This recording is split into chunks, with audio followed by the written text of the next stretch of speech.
Well, good afternoon. My name is Renata Rollins. So great to see everybody here. I'm an advocate, a social worker, a writer, a poet, and I'm running for Olympia City Council. And,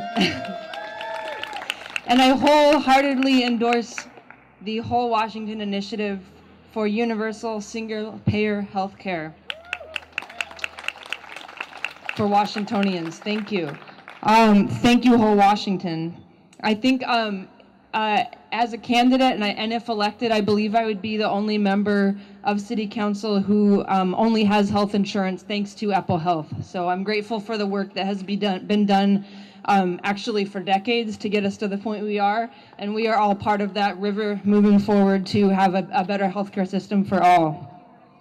I support Whole Washington and I support universal healthcare because I'm tired of seeing my friends having to fund surgeries and major healthcare operations and services through GoFundMe online, which is, in my mind, a system of all of us begging for the few crumbs that we have down here to help each other. A couple years ago, I had a dental problem that turned out to require a root canal and a crown. And I thought, well, no problem, I have health care, that's great. But it was a problem, and it actually found out that the health care coverage that I had didn't cover those. They were considered elective operations. So I ended up having to pay $2,000 out of cash, and I was fortunate because my landlord was understanding and was able to let me have a month without paying rent. But not everyone has that privilege, and we need a better system. And those of us with the privilege and the platform of holding office or running for office have to be loud voices for universal health care, for dignity for all. I also, because I think we all here are kind of on the same page about this, I want to push the message a little bit further and say that we not only need to demand universal health care, but we need to demand competent and accessible health care for all. And a few examples of what I mean. I come from working in the social service field, and I've worked with numerous folks who are homeless and who have Apple Health, so they have access to a doctor in theory, but they're not able to find doctors who respect them for who they are, for their situation, and for their unique needs that come with that situation. I worked with a guy who had a blood, what did they call it? A blood infection that reached his heart. And he had surgery. He was in the hospital for a few weeks, and they were getting ready to discharge him because because just like Bill said, the insurance said that he was okay to be discharged to his home. Even he didn't have a home, but that didn't matter.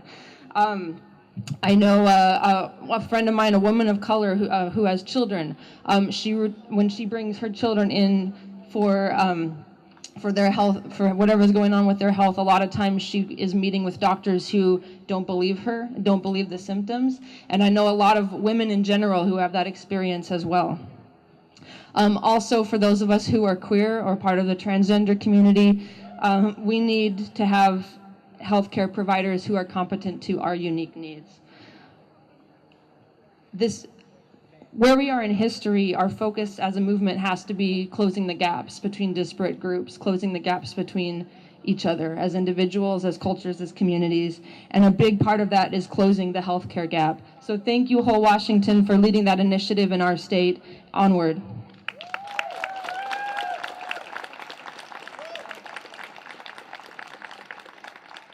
Let's hear it for Renata again. Come on. So before I introduce our next speaker, I want to remind everybody the auction is still open. And I've been told it's kind of funny that you can get your Bernie beans, and then like an hour later, you got the Trump toilet paper. Okay, like 6 people laughed. Is it funny? Was it funny? Did it work? It worked, I think. 25% people laughing makes it work. Okay. Anyway, so next I'd like to introduce another Olympia City Council candidate who I actually happen to know is running against someone who does not support single payer.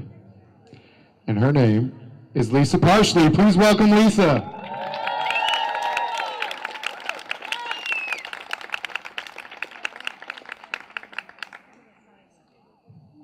afternoon, everybody. Just the other night, I was telling everybody once again why I'm running, and that is because I was raised to give back to my community that gives to me. And as I told them, I did not know on that Wednesday morning after the general election that I would be given examples of why I'm doing this sometimes every day, every week, what's happening in Washington and what our president is leading our country to.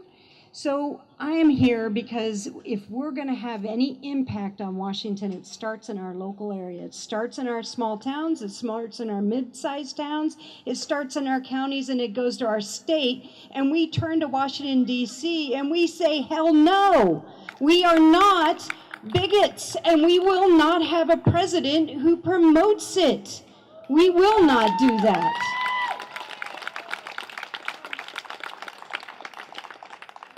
Over the last 6 months, we have spent time talking about the homelessness issue, which clearly has reached a humanitarian level, not just in our town, but in a lot of towns in this country. We have the climate change coming, and when the science deniers finally are actually saying that, we know we have a problem. Every city and every state and every country is facing this. Olympia is no different. We have a little piece of water out front of our city downtown, and it will be on our front steps in the next 30 to 50 years. But I'm also running because I'm a progressive. I believe in progressive values. My employees get $15 an hour minimum wage. They all get their benefits paid for, including health care. Healthcare is very near and dear to my life. I'm a veterinarian, so I get to see healthcare from a unique angle.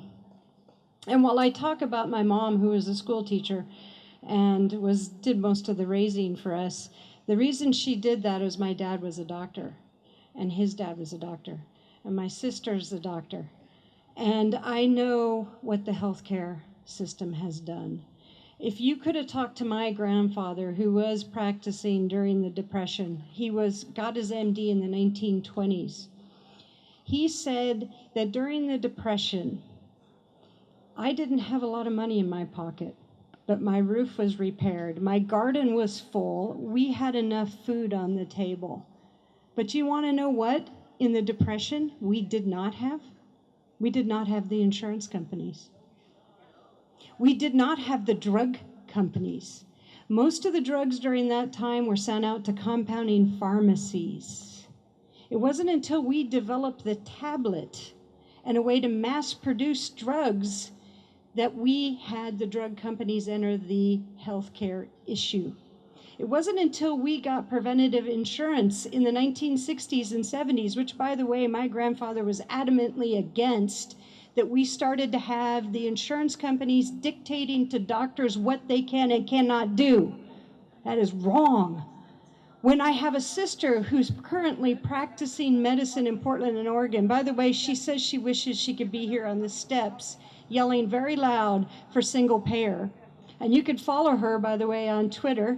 Her name is Parshley. She says, by all means, follow me and talk to me.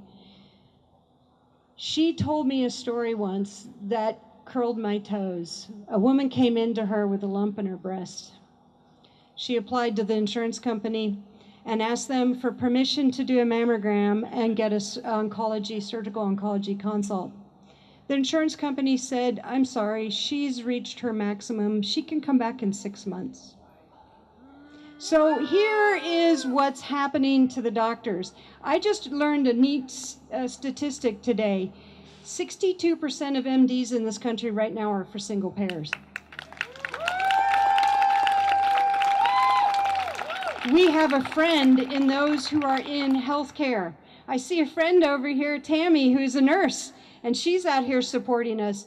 We need to drag the people in that are the healers because they are the voice.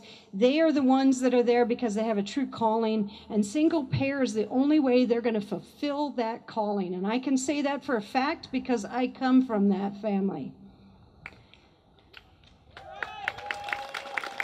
Now, what can I do at the city council level? because it all comes back to what I'm running for. I agree with Renata. I agree with Bill. I agree with everybody that has stood up here. As an elected official, you have to speak out, even if you don't have a direct impact on that. Whole Washington, buy the t-shirts, okay? Wear them. Let the public know where you stand.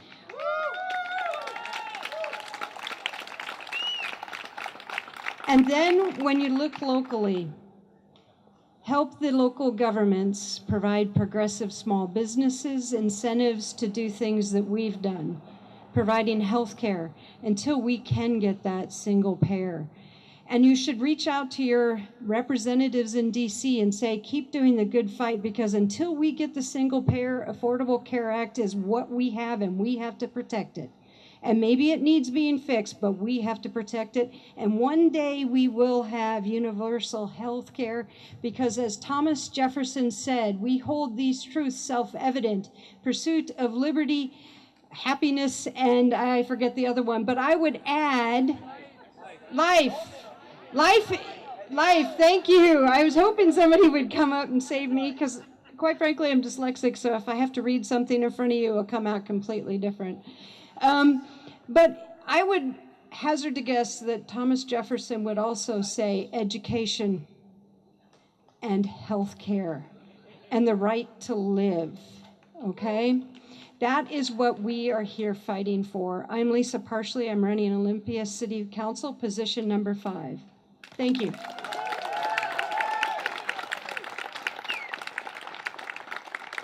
You know the drill. Give it up for Lisa one more time.